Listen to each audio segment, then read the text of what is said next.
Hello, Davis, and welcome to KDRT 95.7, where the grassroots grow. You're listening to Hello, Davis, right here in the heart of the town, Davis. Each Wednesday, 5:30, a different local organization takes the mic to share stories, spotlight their work, and to introduce their people behind it all. The goal is simple: to learn what makes these organizations tick and what makes Davis such a special place to call home. This week, we have our host of the Davis Phoenix Coalition asking the questions. Well, I said this week we have the host. I didn't say your name. It's Anoosh Jorjorian. How are you? I'm doing great. Okay, a little Thanks, closer. Peter. Yep. A little closer, Yeah, okay. yeah. And then your guest today is Alex Lee-Jobe, or Job. Job. Job. Wrong O. Rhymes One with the O. robe. Robe. Jim Job. There you go. Alrighty, well, I could talk about that, but this isn't the show for that. You are a founding member of the Phoenix Coalition, and that's what's going to make this half hour very, very special. Our theme song in the background is Mockingbird Rag, written and performed by our very own Roger Kunkel. The views shared on this program belong to the hosts and guests alone, and don't necessarily represent KDRT 95.7 or the broader KDRT community. So let's get started. All right, Anoosh, you're on. All right. Hello, all, and welcome to this episode of Hello, Davis. I am your host, the chair of Davis Phoenix Coalition, Anoosh Jorjorian. And since it is April, today our topic is Asian American and Pacific Islander History Month. So as our guest today, we have brought on Alex Lee-Jobe, who is a member of our board and one of the founding members of Davis Phoenix Coalition. So we'll be talking with Alex about her own personal experiences, as well as Asian American history and how that history ties to Yolo County. So Alex, welcome. Thank you. It's a pleasure to be here. It's always a pleasure to have you. So to kick us off, do you want to talk about how you got involved with founding DPC? Sure. Well, I believe it was 10 or 13 years ago. And it was a time when incidents kept happening around Davis. So one was there was a noose hung from the football goalpost at Davis High School, almost to the last day of school. And the next thing was during summer school, a swastika was painted on the lunch table at Harper Middle School. And these things were very upsetting, very concerning, and I didn't feel that the school district responded strong enough and saying, this may not happen here. We will take action. This could be a teaching moment. You know, there was a lot that could have been done that wasn't been done. So at that time I was in a social justice group at my church, and we wrote a letter to the Enterprise about, the school district's weak response. And then in spring, there was the almost near-death beating of Mikey Partita. And this was on the national news.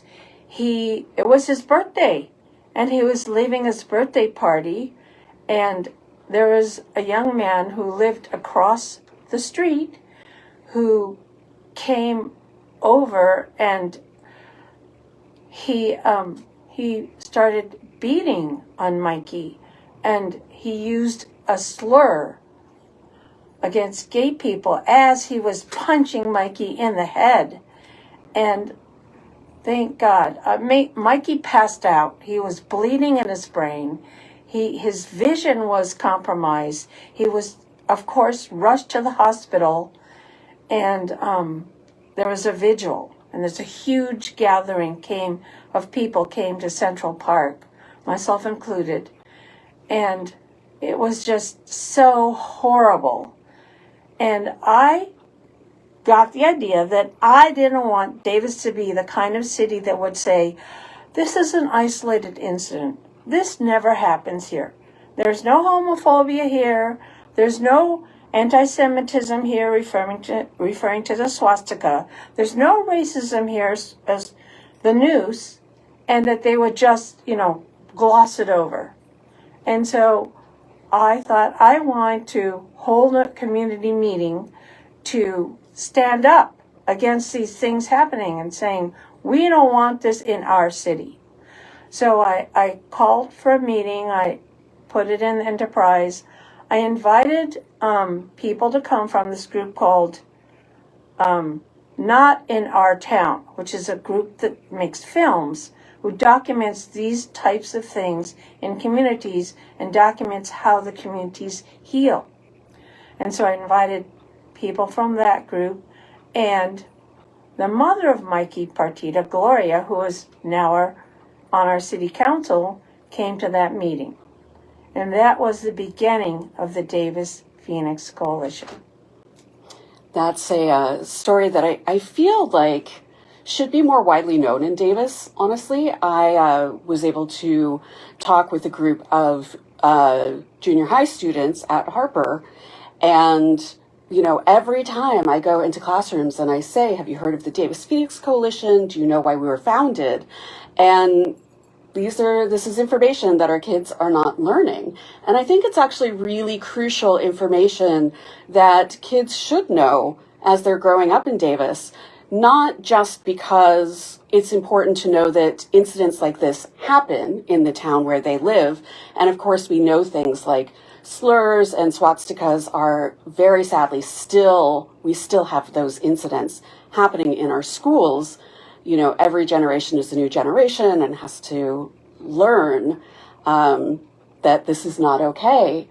But also that this is the type of town that then responds to those incidents by taking action instead of just trying to brush it under the rug. So thank you for your role, Alex, in founding the Phoenix Coalition.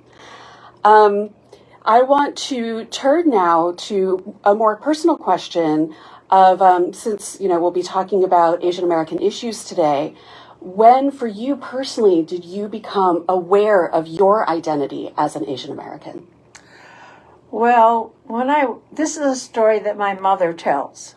When I was 3 years old, I lived in a pretty white community, and I would ride my tricycle down the street, and I would recite this: I am a cute little Chinese girl.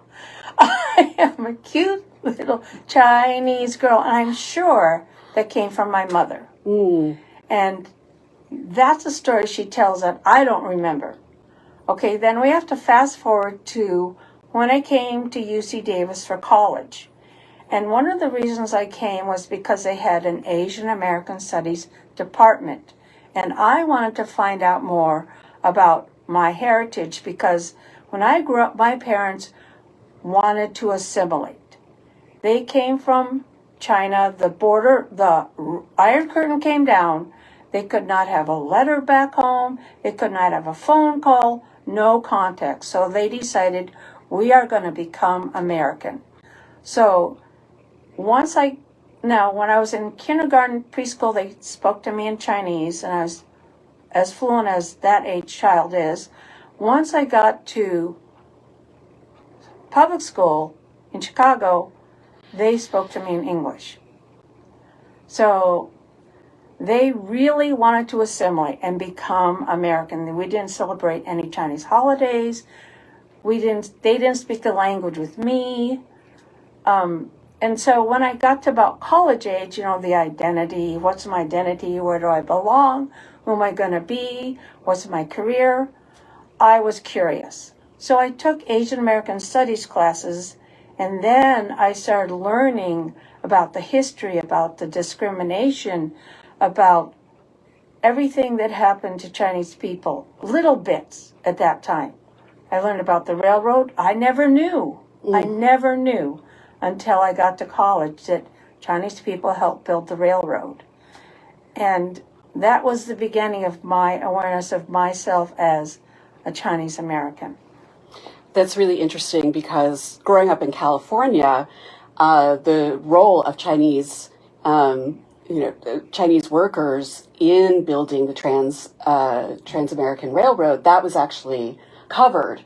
And because there's that mural that is at the Amtrak station downtown, that was actually something we did learn growing up. So it's interesting that that there have been regional differences in how much people learn about Asian American history. And so depending on where you grow up, you might learn more or less. But that, it's interesting to me how common it is, especially for folks our age, that story about assimilation and therefore losing the language that then would allow us to talk to older members of our family as well as other members of our community. And that ends up isolating us from our cultural identity as we grow up. And then for some of us, we're able to reconnect and rediscover. But for some of us, like I still have not managed to learn Tagalog, for example. And I feel that all the time. So I want to try to get in one more question before we have to break. Something that is in the news recently is that SCOTUS, the Supreme Court, is taking up the question of birthright citizenship. And so this has been a topic of discussion a lot lately. And what I had found, even just a few years ago, was that a landmark court case in the establishment of birthright citizenship was actually brought by a Chinese American. Do you want to talk a little bit about how that came about? Well, I learned this I believe it was in my Asian American Studies class about Wong Kim Ark in the 1800s. I'm sure it's between 1850 and 1900, brought a case and it went to the Supreme Court. He was born in Hong Kong. He was born here in America. That's right, yeah. And he went back to visit family. And when he came back to America, the immigration did not want to let him in. So he pursued a court case that went to the Supreme Court, and the Supreme Court ruled that if you're born here, you are an American citizen. And when this case came up recently, I heard like that was one of his executive orders that he was pushing. And I thought, does that mean they could deport me? Right. At 76, they could deport me back to China? Oh my goodness. I've been there. I enjoyed my visit, but I would not fit in there. Right. Yeah, and people would consider you American. Yes. Two parts that I found really fascinating about the Wong Kim Ark case was, he was stuck on the boat for months while they were deciding his case because they wouldn't let him even set foot in San Francisco where he was born in order to just live until they had decided. But also that he was able to bring that court case because he was a businessman, and the Chinese Businessmen's Association actually raised money for him to be able to bring that case. Otherwise, he would not have been able to argue his case and probably would have been deported. So we need to take a quick break and do station identification. I am your host, Anoosh Jorjorian, with the Davis Phoenix Coalition, speaking with Alex Lee-Jobe, one of our founding members. Oh, and I keep going. Yes, you can. Okay, Keep going. I can keep going. That's fantastic. All right. So one point I want to bring up really quick is that the reason that birthright citizenship, like when they were thinking of how to establish citizenship for the United States, after the abolishment of slavery, when they had enslaved Africans who were now going to become citizens, they decided that birthright citizenship was the only way to make it so that these formerly enslaved Africans and Black Americans could then become citizens, because they just couldn't think of any other way to establish that citizenship. And so even though birthright citizenship had been established by the time Wong Kim Ark was traveling back and forth between California and China, because he was Chinese, and we as Asian Americans experience this all the time of being considered perpetually foreign, even if we were born here and have no accents because we grew up speaking English, we're still considered perpetually foreign and therefore deportable. And I think this came up a lot, especially during the beginning of the COVID-19 pandemic, when Asian Americans were being told, go back where you came from. And we were like, well, we're from Sacramento, San Jose, Houston, Texas. Like, are you going to deport me to Houston? And so even though technically Wong Kim Ark already had the right of birthright citizenship, he still had to sue for his rights because of this discrimination that we have experienced and, unfortunately, as we have seen, continue to experience.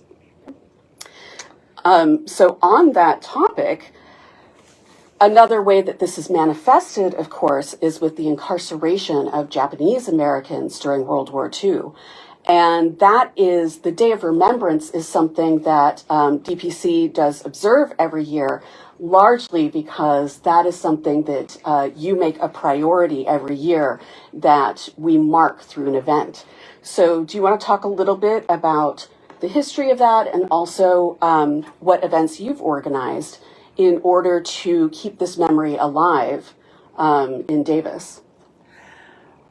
Well, I suppose you've heard the saying, if we don't learn from history, it's going to repeat. And today we're seeing the history of the incarceration camps, that's what I call them, repeating itself. Unfortunately, this is a history that we do not want to repeat. And it's just so upsetting and angering that it is coming again.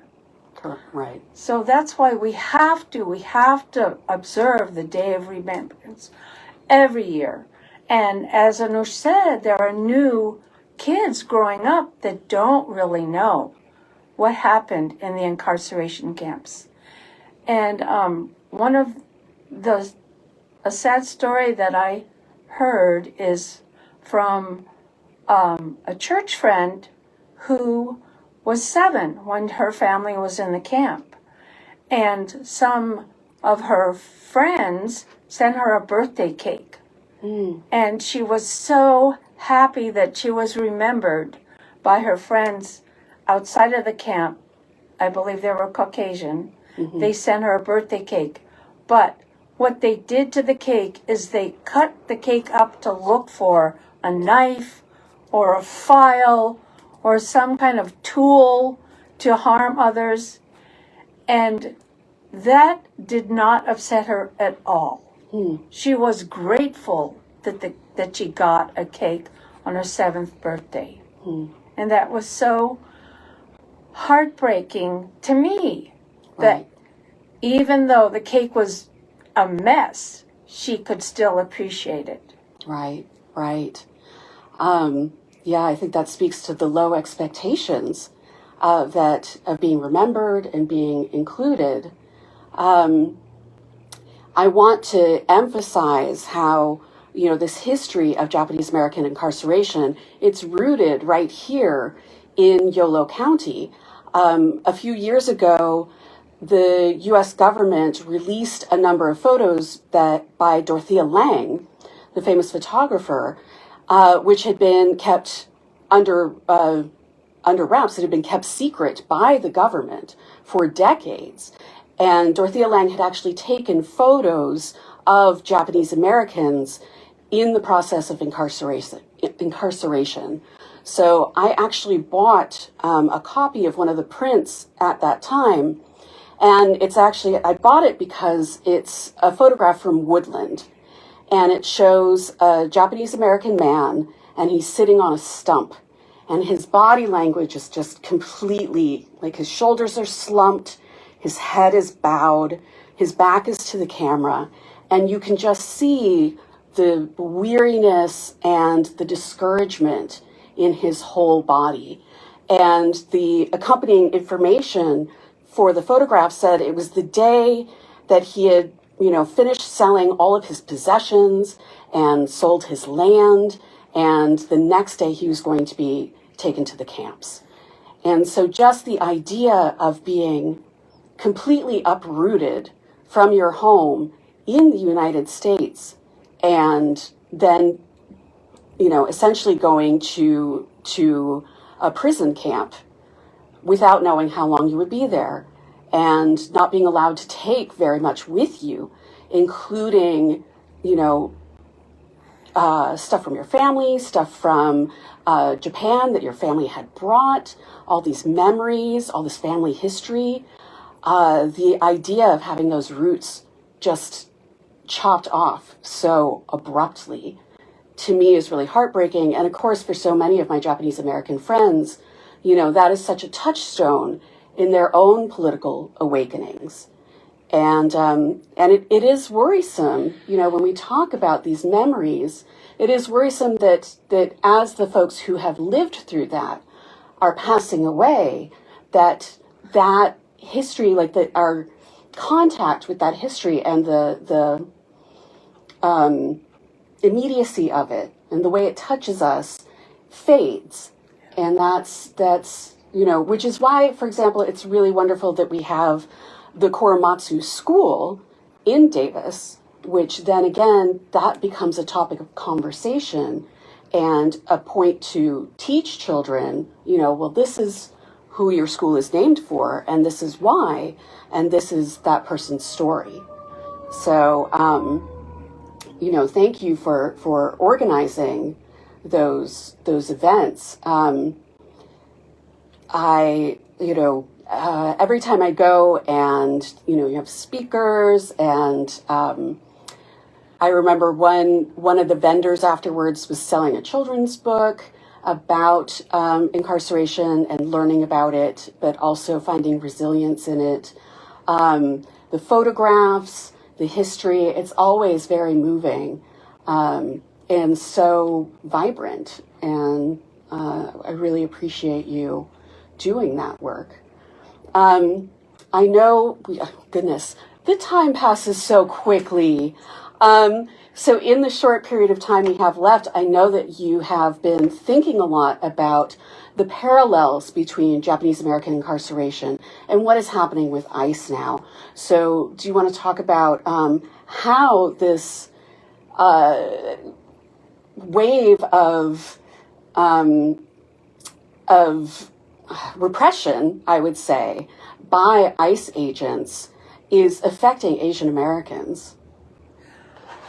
Well, I did some research, and the number of arrests that have happened between January and October of 2025 were 7,752, which is a four-fold increase from 1998. And the main nationality of people that are arrested are Chinese people, 82%. And there have also been 9 deaths in detention, and they're caused by the poor medical care, Right. the terrible conditions, and the names of the people who died are Chow Fang Ji, Hon Ngoc Win, Tien Xuan Pham, Kai Yin Wong, Hua Bing Shi, Shiraz Fatahali Sachwani. And most of these people are non-criminals. Right. And we should remember these names. Well, I think they recently found that the Hmong man who died in Minneapolis, I think not just from lack of medical care, but from brutality, that, you know, the account that the ICE agents had given as to, you know, why they had treated him so harshly was not accurate information. And so it puts me in mind, you know, when I briefly lived in San Francisco at the beginning of, you know, the war on terror against Afghanistan and then led into the war against Iraq, that there was a protest in San Francisco that I attended. And, you know, people were talking about the possibility of Muslims being incarcerated simply for being Muslim. Mm-hmm. And there was a contingent of Japanese Americans who were dressed in kimonos and happy coats, and they were holding photographs of their relatives who had been incarcerated with "Never Again" written underneath it. And that act of solidarity between Japanese Americans and Muslims made such an impact on me, and I started crying. It was so profound. So thank you so much, Alex, for joining us today. There's so much that we could talk about. And so this was just a really quick overview, but I hope we can have more conversations in the future. But thank you so much for joining me today. And I want to encourage folks I want to let you know that Davis Phoenix Coalition has a newsletter that, and you can find information about that on our website. And so if you want to know about events that DPC puts on, like our Day of Remembrance events, then that kind of information is in our newsletter. So thank you so much for joining us today. Once again, I am your host, Anoosh Jorjorian, with the Davis Phoenix Coalition, and this has been Hello Davis.